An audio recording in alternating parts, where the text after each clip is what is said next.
തെളിവുകൾ നശിപ്പിച്ച ശേഷമാണ് സിദ്ധാർത്ഥ് കൊലക്കേസ് സിബിഐക്ക് വിട്ടത് എന്ന ഗുരുതര ആരോപണവുമായി ചെറിയാൻ ഫിലിപ്പ്. സിദ്ധാർത്ഥ് കൊലക്കേസിൽ എല്ലാവിധ തെളിവുകളും കേരള പോലീസ് നശിപ്പിച്ച ശേഷമാണ് അന്വേഷണം സിബിഐക്ക് വിട്ടത്. പോസ്റ്റ്മോർട്ടം റിപ്പോർട്ട് പരിശോധിച്ചാൽ നിരവധി പ്രതികൾ ഉണ്ടെന്ന് മനസ്സിലാക്കാം. പ്രതികളിൽ പലരും പോലീസിന്റെ കൺമുന്നിൽ ഉണ്ടായിരുന്നിട്ടും അവരെ 2 ആഴ്ചയ്ക്കുള്ളിൽ പിടികൂടിയില്ല. ചില അറസ്റ്റുകൾ പ്രഹസനം മാത്രമായിരുന്നു. ദൃക്സാക്ഷികളെ ചോദ്യം ചെയ്തിട്ടില്ല.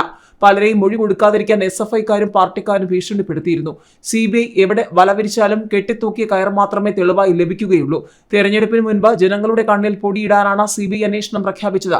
മുഖ്യമന്ത്രിയോ CPM നേതാക്കളോ സിദ്ധാർത്ഥിന്റെ വീട്ടിലെത്തി മാതാപിതാക്കളെ കാണാതിരുന്നത് മനുഷ്യത്വരഹിതമാണെന്നും ചെറിയാൻ ഫിലിപ്പ് പറഞ്ഞു.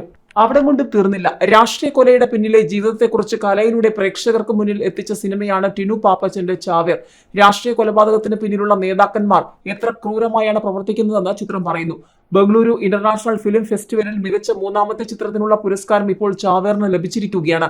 പുരസ്കാരം ലഭിച്ച വാർത്ത അറിയിക്കുന്നതിനൊപ്പം ചാവേർ പങ്കുവെക്കുന്ന അപ്രിയ സത്യങ്ങളെക്കുറിച്ച് വിശദമാക്കിക്കൊണ്ട് നടനും സിനിമയുടെ തിരക്കഥാകൃത്തുമായ ജോയ് മാത്യുവും രംഗത്ത് വന്നിരിക്കുകയാണ്.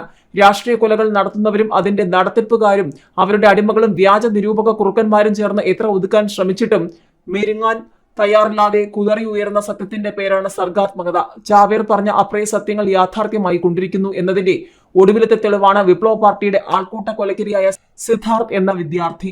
ചാവേർ അതിന്റെ തേരോട്ടം തുടങ്ങിയിട്ടേ ഉള്ളൂ എന്നായിരുന്നു ജോയ് മാത്യു കുറിച്ചത്.